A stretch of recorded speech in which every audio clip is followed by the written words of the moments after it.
Yo, what is going on YouTube? Technically T. We have to switch gears a little bit today, man. We're gonna put the smartphones aside and we have to talk a little bit about cameras because you already know I am an avid camera person and I've been doing some switching. I've been trying out some cameras, sending some back, getting some and sending some more back and buying more and sending more back.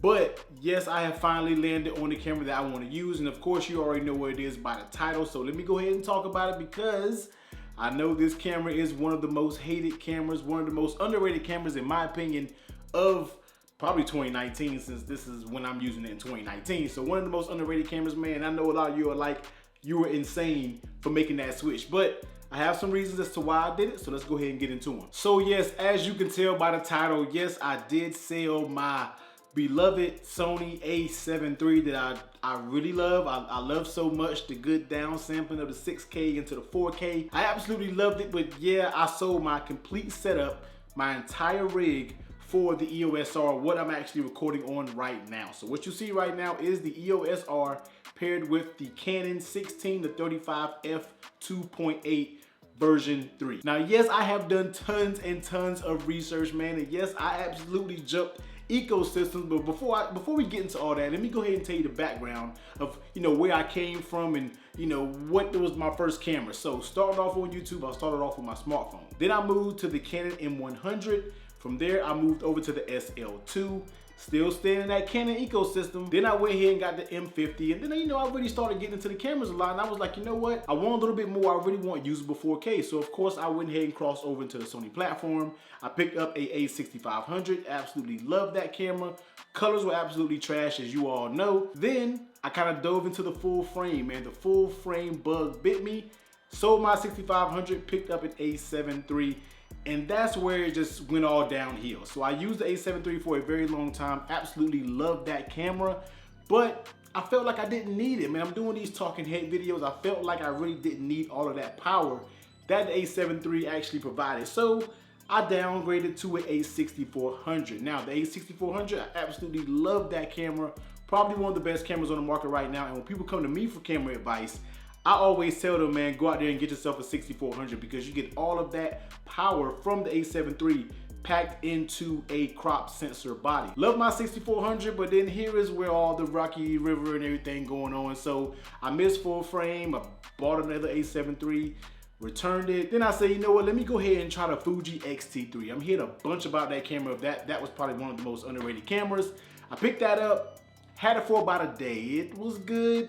It was a lot for what I needed, and the autofocus was a little iffy in my opinion. So of course that went back. Picked up another, maybe an A7 III, and then maybe another 6400. It went all bad. But then I was like, you know what, man, the camera that I really want is the EOS R. So I did tons and tons of research. I really, of course, weighed the pros and the cons for this camera and ended up getting the EOS R. So what are some things that actually swayed me to get this and go ahead and sell all my Sony gear? So number one is the articulating screen. I hate to be cliche about it, but I'm just looking at the articulating screen right now. It has the eye autofocus and I can actually see it. Yes, I was able to get that on the 6400, but the 6400 isn't full frame, man. You're working with that crop sensor, so therefore I just didn't get that full frame goodness. But with the A7 III, in order to get this, man, you have to rig up a whole monitor on top of things. Then you have the battery, the NPF battery, and just a whole bunch of unnecessary things. And if you wanted face auto tracking, face detection to work on the A7 III, you got to go out there and spend $700 on the Ninja V, record externally, and then you can get your face tracking back. And to me, that was just too much for me.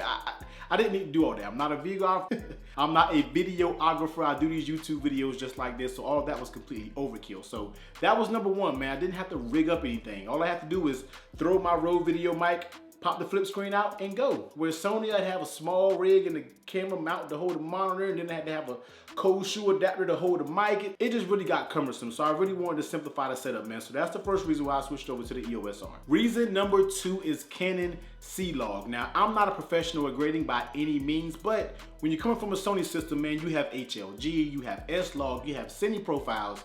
And I did shoot all my videos on the Cine profile on Sony, but to me, it was just never that good of a grade when the final product popped out. The grade was just never good to my opinion. So this is my first video that I'm actually shooting in C-Log. This is the very first video that I'm recording period on the EOS R, but I can tell you, man, just for me setting the camera up, getting my light set up, getting everything, and then shooting a little test video, going on my computer, loading it in Final Cut Pro, and then just making a quick color grade, and the picture came together so fast without actually falling apart. And of course, you're only working with 8-bit internal, 10-bit external, but that's a little for the Gerald Unduns and everybody out there. I'm not really that too technical, but just to give me 5 minutes to throw a quick grade on it was so easy, coming from your SLGs, your S-logs, where even on those log profiles, you have to expose your image maybe a stop brighter or a stop lower. With the C-log, you expose to when your exposure meter is in the middle, and then you're good to go. You don't have to overexpose to underexpose to get the right picture, man. So I feel like C-log is a very beginning flat profile for people who out there who want to get into color grading but may not know a lot about it. I really think it's a good starting point, and I absolutely love it, man. That was one of the things that I was really looking forward to when it came to the EOS R. Now, staying on that same wave, we're gonna talk a little bit about bit rates. Now, of course, when you're talking about that Sony, man, when you're talking about any of the Sony cameras, you're getting that down-res 6K image to 4K, and that's the output that you're getting. But it's only at 100 megabits per second. Now, I know a lot of you guys out there aren't really the scientific type, especially when it comes to these cameras. I like to have a nice video when I shoot the YouTube videos, when I shoot talking heads. So therefore, I do want the best quality out there. So compare the A7III with 100 megabits per second coming out of there 4K. But what I'm shooting right now is 4K 23.98 frames per second, but this is at 480 megabits per second. So I'm getting a lot of, it's so much more data when it comes to the 4K. Yes, the file sizes are a little bit bigger, but I will take slightly bigger file sizes to actually get a very good display. So the bit rates were amazing. Shooting 1080 on the EOS R is absolutely beautiful, man. Like, some of the 1080 footage almost looks like 4K, and if I'm not mistaken, that is at 180 megabits per second. Now, if you take the 1080 from the Sony, that thing is absolutely terrible. 1080p on the A7III is just soft. It just doesn't look good, but on this is absolutely amazing. And yes, I know we do have a 4K crop, but I am using a 16-35. I'm shooting on 16 on the wide end, and which makes that an equivalent to like a 27-28, and that's typically where I will always shoot when I had my crop sensor cameras. I always shot on a Sigma 16 on my Sony, so it's not that big of a deal. The camera is like almost hand distance away. I still have my auto track, my face detection, eye autofocus working. Everything is just fine, so I'm not really broken down. I'm not crippled by the 4K crop. So bit rates was definitely something that really grabbed my attention, the amount of data that this EOS R can capture. And if I want to take it to the next level, I can go there and get me a Ninja V, 10-bit external 422 to a SSD. That's heavy, man. That's kind of something I want to get into, but right now, let's just go ahead and stick to these simple YouTube videos. Now, the last reason it has to be simplicity, man. You just can't beat the most simplistic setup when it comes to a camera. I feel like you can give a Canon to anybody out there that's never used a camera before, and they'll be able to find the settings just fine. I already can't say the same for Sony, and I definitely can't say that for Fuji, man, because Fuji has a bunch of features, but that menu section is just, yo, that Fuji menu it's a mess. I know you can make your custom menus and everything like that, but even making those is just a little bit sloppy. So just getting back to simplicity of the Canon, I don't have to worry about small rigs. Once again, just throw my Rode video mic up there, pop the screen out, and hit the record button, man. To be a YouTuber, to do these content creations, to do these talking heads, you need to be able to do it the quickest way possible, man. And time is everything right now, especially with me having a newborn. I don't have time to be setting up camera equipment all day, man, because if I do that, I'm gonna take too long. He's gonna be in there crying, man. Then we gotta just pause until we get him back to sleep and all that. But simplicity, simplicity, simplicity, simplicity.